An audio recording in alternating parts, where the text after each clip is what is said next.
Le phénomène de la coupe abusive des bois verts refait surface. Ici, nous sommes au village Karkalay, situé dans la sous-préfecture de Mani. Les images parlent d'elles-mêmes. Un individu, agronome de son état, s'est livré à ce phénomène de déboisement interdit formellement par les plus hautes autorités du pays.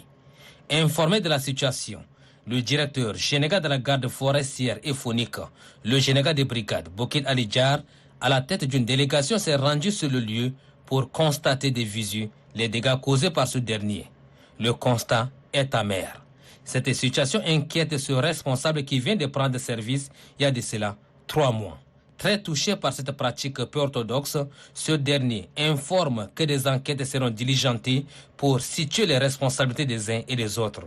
Selon les techniciens en la matière, l'auteur de cet acte a bénéficié légalement d'une autorisation d'exploitation forestière de 5 hectares dans ses activités agricoles, mais celui-ci a abusé de la confiance des autorités en charge de la protection de la flore en coupant des arbres sur un espace de 9 hectares.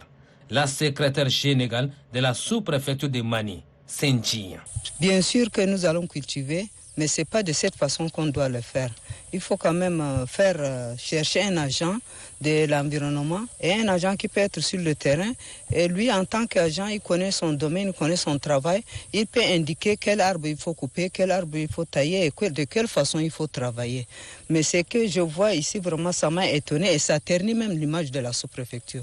Après ce constat, le directeur général de la garde forestière et faunique et sa suite se sont rendus à Dougia pour s'imprégner de la situation des bois verts et des sacs de charbon saisis par les éléments de la garde forestière et faunique.